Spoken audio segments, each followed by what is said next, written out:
భర్త టార్చర్ తట్టుకోలేక, తల్లిదండ్రుల సపోర్ట్ లేక, ఏమైనా చేసుకుంటే పిల్లల భవిష్యత్తు ఏమైపోతుందో అని సస్తూ, బ్రతుకుతూ, నా అనేవాళ్ళు లేక ప్రతిరోజు నరకం అనుభవిస్తున్న అమ్మాయిలు ఎంతోమంది ఉన్నారు.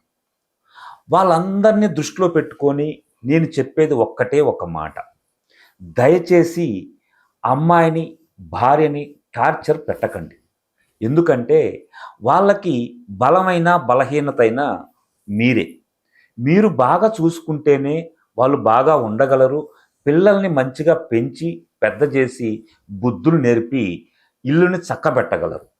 అంతేగాని మీరు బయటున్న టెన్షన్స్ అన్నీ తీసుకొచ్చి ఆవిడ మీద పెట్టి, ఆవిడని తిడుతూ, చీటికి మాటికి కొడుతూ ఉంటే తను సంతోషంగా ఎలా ఉండగలుగుతుంది? ఒక్కటి ఆలోచించండి. తను క్షణికావేశంలో ఏమైనా చేసుకుంటే మీరేమైపోతారు? మీ పిల్లల భవిష్యత్తు ఏమవుతుందో ఒక్కసారి ఆలోచించండి.